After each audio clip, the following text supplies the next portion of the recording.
early history of the Boulder Dam Post, American Legion 31, and to bring you up a little bit on the Damboree as I recall it.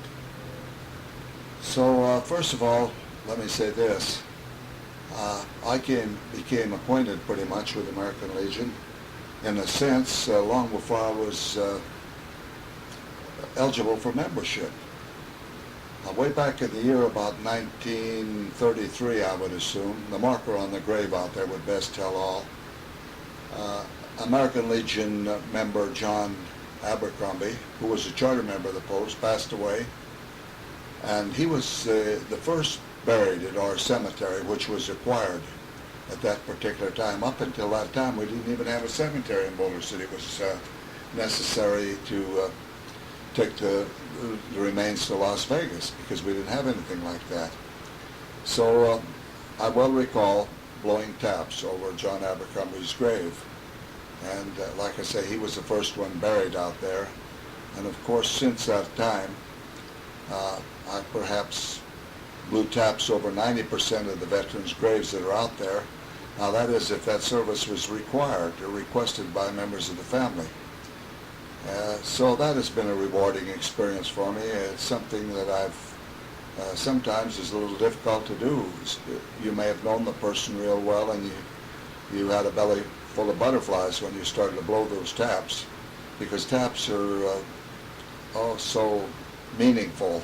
Well, I mean sorrowful in a sense, because that spells, that's all she wrote.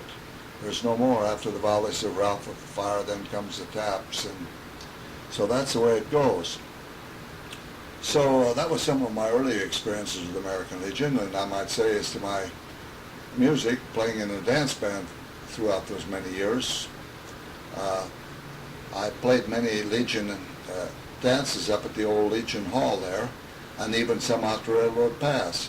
Now the American Legion Hall at that particular time was where the National Park Service building now stands. Now back in that era, one must bear in mind there was no TV, not much of anything to do in Boulder City other than dance. And people did love to dance. There was many dances held in the old Anderson Brothers Mess Hall, and the Legion itself was very active in sponsoring dances.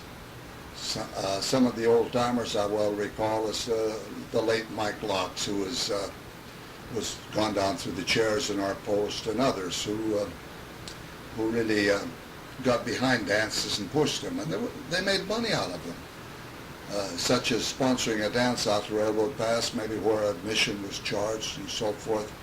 So those were the days, because like I say, people had little of anything else to do other than dance. So now we'll go on a little bit further and we'll get into some of the Damboree activity. Now I would give credit as to the Damboree as to one man who started this affair. His name was Mort Wagner. Now Mort was a very patriotic man. He was a Legionnaire from the word go. He's one who had been down through all the chairs, and all one had to do to get Mort going was just shake a flag out in front of him, and you got to believe it, this guy was ready to roll. Now Mort was a builder around Boulder City, and a good builder. And as I think back down there where the Orinda Motel now stands, had Mort known that the city was going to develop and grow such as it has, as you recall, the Orinda's right across from Coley's restaurant there, I think perhaps Mort would have maybe moved it back a number of feet, and we'd eliminated that bad curve that's right there. I just say that as a figure of speech. Now Mort decided one day that it would be very nice if we held an old-fashioned 4th of July in Boulder City. I guess I should say in the meantime now I'm been dismissed from the service, of course, and I came home and took out membership in the American Legion Post 31 and attended the meetings regularly. And before I go any further, I might say that I've gone down through all the chairs, and I've been an active Legionnaire ever since that time. Okay, So Mort sold the membership on the idea that a Damboree would be a good thing, or a 4th of July celebration. Incidentally, we had to have a name for this celebration, and the name Damboree was the name that was selected. And it was presented by none other than Lita Littler. Now Lita now lives back in Boulder City after having moved away here for a number of years and then back. I well recall her late husband, who was a very fine musician. He and I played a lot of things together. Okay. So it was no problem then, because people were enthusiastic as to this Damboree, and we had a big membership. Now, as to get a committee, it was no problem at all. Now, the first Damboree celebration was held right in the little park right across from the hall. And I well recall Mort and others made arrangements to have the Park Service bring up a big flatbed trailer, and it was decked out and so forth with proper bunting and chairs and so forth to take care of the dignitaries. Now, I might say this, that it was decided upon that we should make a little money off this thing and pay off this hall, which we were in the process of building. Incidentally, I did quite a little bit of wiring up on this hall myself, way back through that era. So it was decided by the committee. There was O.E. Rhodes, Mort Wagner, and Ted Garrett, Tom Godby. I can't begin to name them all. But these old boys, these World War I veterans, Hope Mahler, Robichaud, who was a good man with finances and so forth, Ted Garrett, if I haven't already mentioned him, and others, they got together and with approval of the membership, it was decided that we should give an automobile away. So we bought a new car from Lloyd Tridle, who at that time was, I think it was called Community Chevrolet. And we probably got a pretty good price on that car, and what we decided to do, that we would raffle it off. $1 a chance, winner not need be present. And there was a Legionnaire Post 8 by the name of Brown, had a furniture outlet down on North Main Street, and he allowed us to park the car into his establishment. So committees were organized. Like I say, we had no problem getting committees to take care of this. The first committee chairman was a fellow by the name of Frank McMahon, and he was a go-getter. He worked for the Bureau of Reclamation up there. And you know, things got a rolling. So with this car, what we did, we started in early April with ticket sales. And I might say also that we had a queen contest. Now the girl that sold the most tickets would be the queen. And also we had a bathing beauty contest. We had more contests going than you can imagine, and had a chairman for each and every one of them. So this first crew of about 3 men after work would go in there and pick up that automobile from Brownie's and bring it uptown, park it in front of what is now the Pioneer Club, set up a PA system and start ballyhooing those tickets. Winner need not be present. How about taking a chance? So then maybe about 9 o'clock in comes another crew. And this first crew of 3 or 4 men, whatever it was, went on home. The second crew took over on the car and probably stayed till midnight. Then they would take the car back to Brownie's and come on home. So that's the way it worked with this automobile, and it was quite lucrative. Now this went on for several years, but I think there was a little resentment as to some of the clubs because it wasn't long. I really believe that we were the first, but it wasn't long till we'd find a Cadillac being raffled away up on another corner and a boat on this corner and so forth. And I think maybe there was a little resentment as to the clubs because they thought we were taking a little money out the front door that they might have had. So anyway, it was finally curtailed. We couldn't do it any longer, nor could anyone else. But it was lucrative. We made quite a little bit of money off those cars.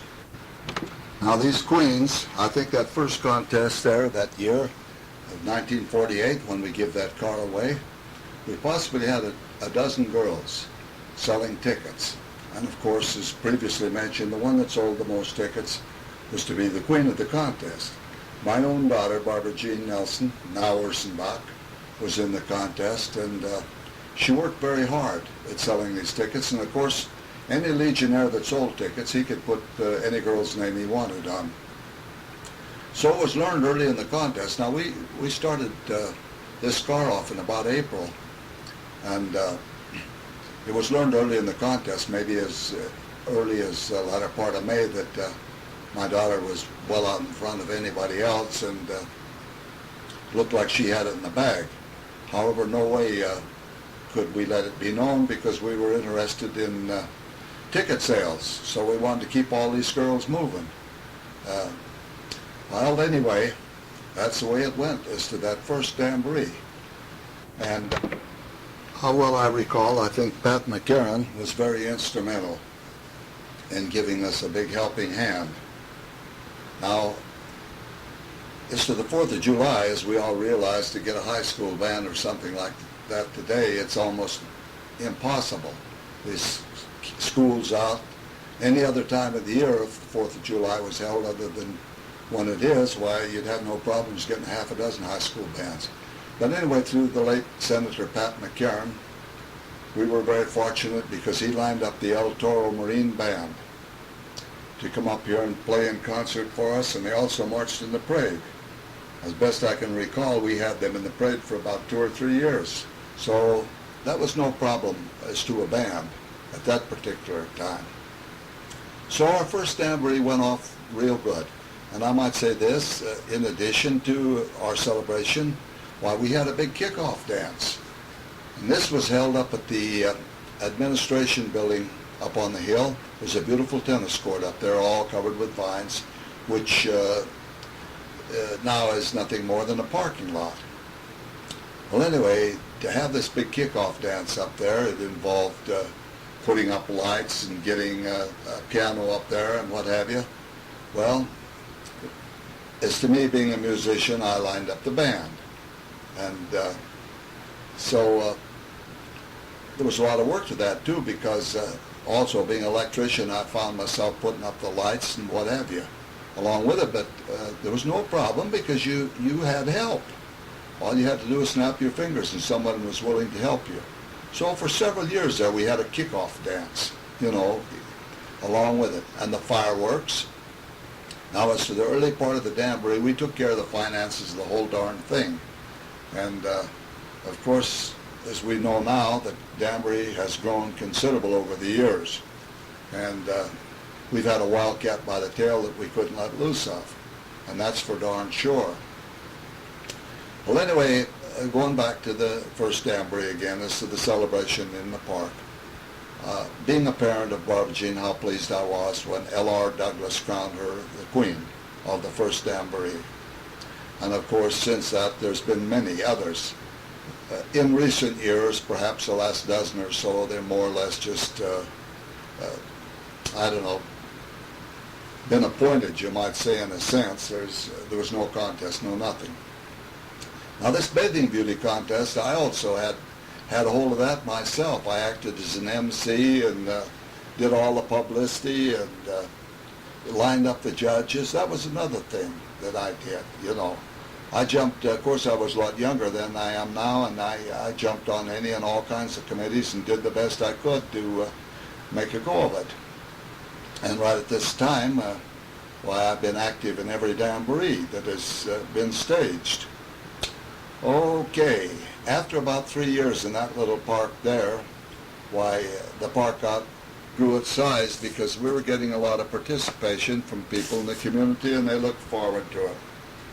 And so it was necessary to make a move. So we did move the Damboree down to the little park, the central park down where the swimming pool now exists. However, I might say at that particular time when we first moved down there, we didn't have a swimming pool or anything. And those big old immense elm trees that are now there, you better believe they didn't give any shade whatsoever at all. And I recall as to the first electrical down there. It involved jumping out of that 200 amp switch box on the back of the teenage club there, or the girls' scout house, I should say, and I made up an old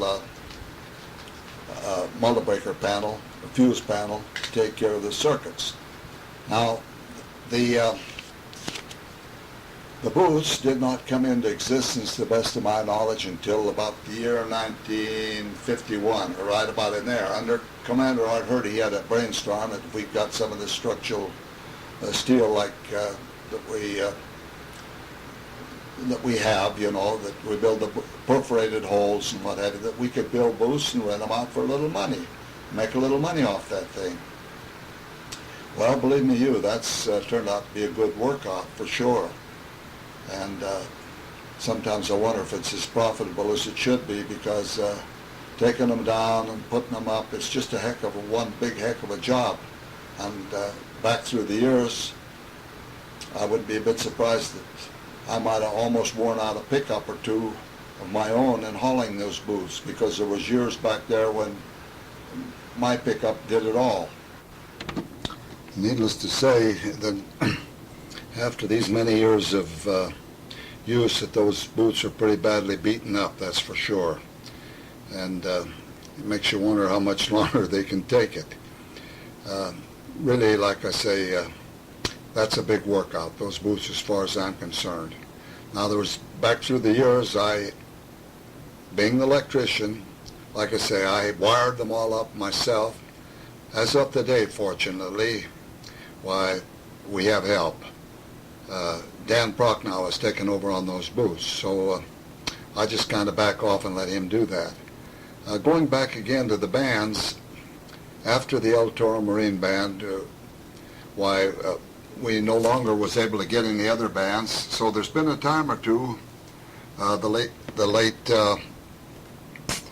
Otto Littler, myself, Madeline Garrett, the two Godby boys, Jimmy, Tommy, and maybe another two musicians around town. We'd march down the street about 9 or 10 strong, you know, making little music for that parade.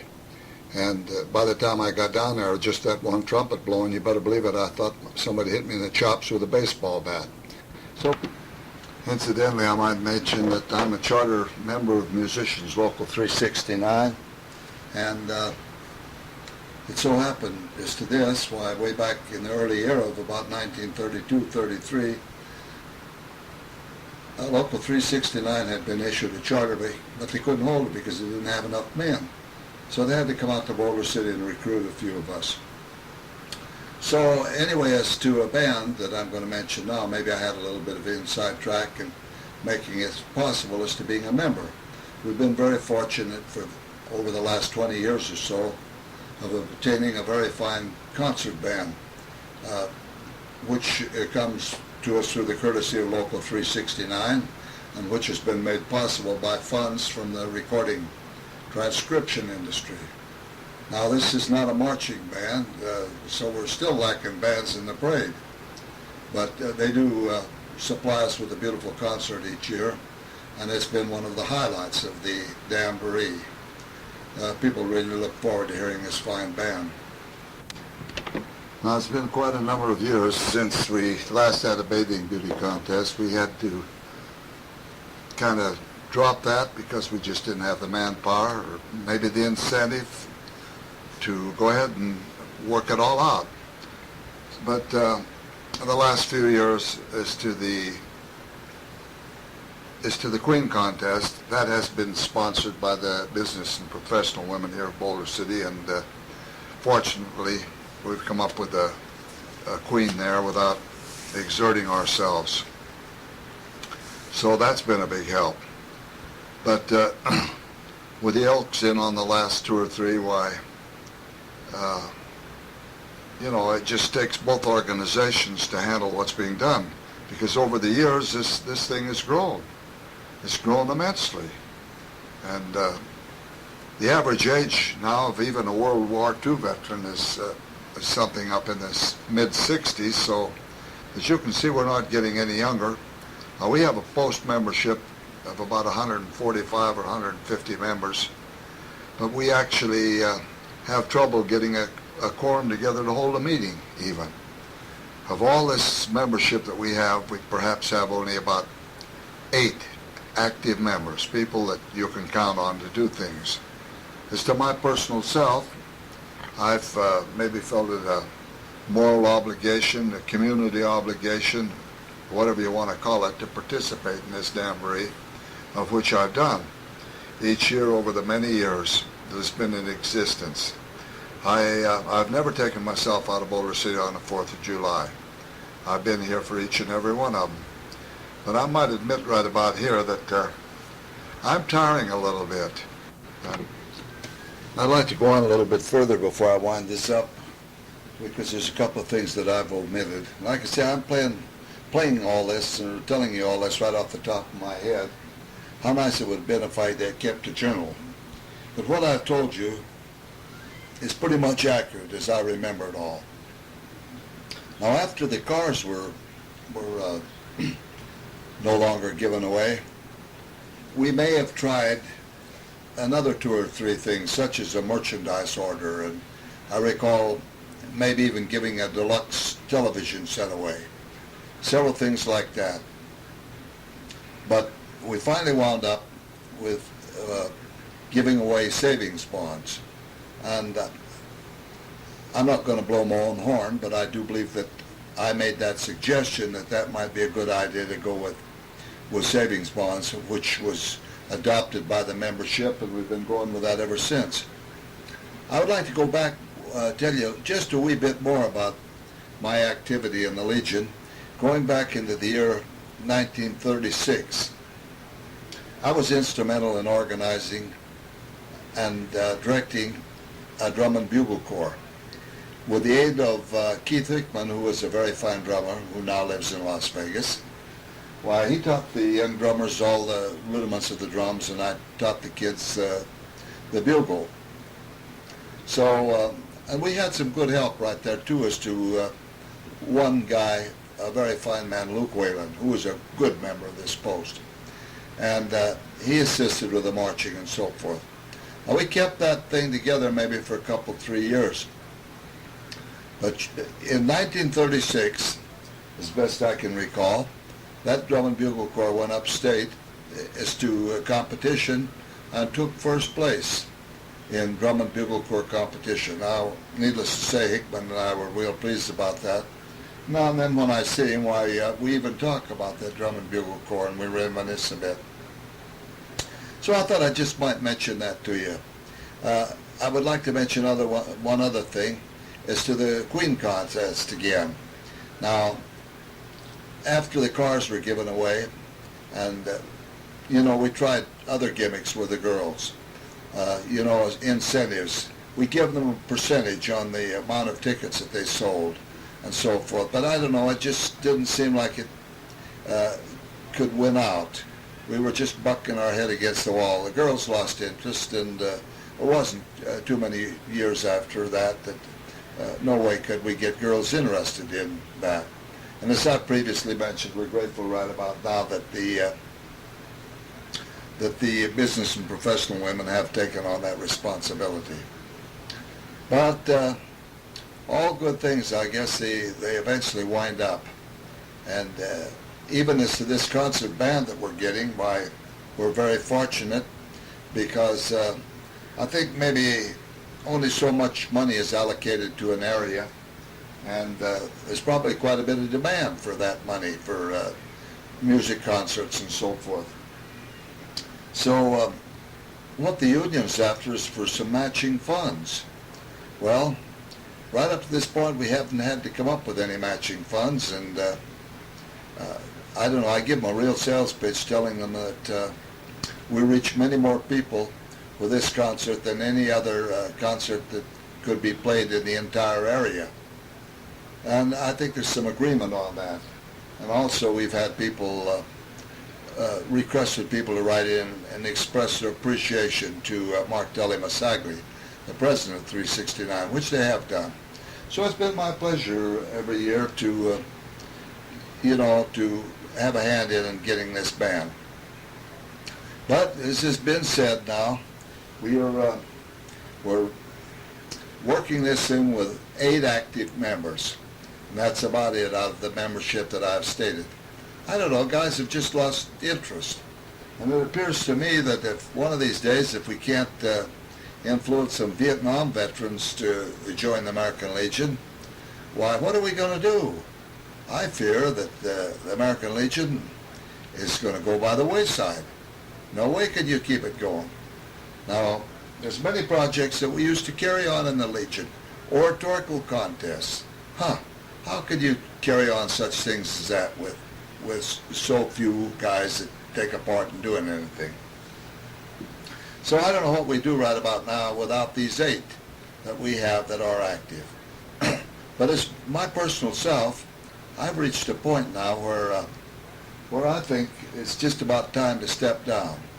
35 years is enough, the way I look at it. And I don't know, I'm just about ready to throw in the sponge and call it quits. I would only hope that if that does happen, that someone will take it over and we can keep this thing going in the community. I don't know whether the Elks would want to take the whole thing over or not. I don't know. But all things, like I've said, come to an end. There's just no way you can keep going. So it's been a pleasure for me. I've enjoyed every bit of this over the many years. So I don't know what the membership is going to think. And I talk with mixed emotions about this. But I've reached a point now where I feel that it's just next to impossible, let's say, to do it and to do it right with such little manpower that we have. So an old song best tells all, the way I see it, is for my personal self. I feel this way about it, that the song is ended, but the melody will always linger on.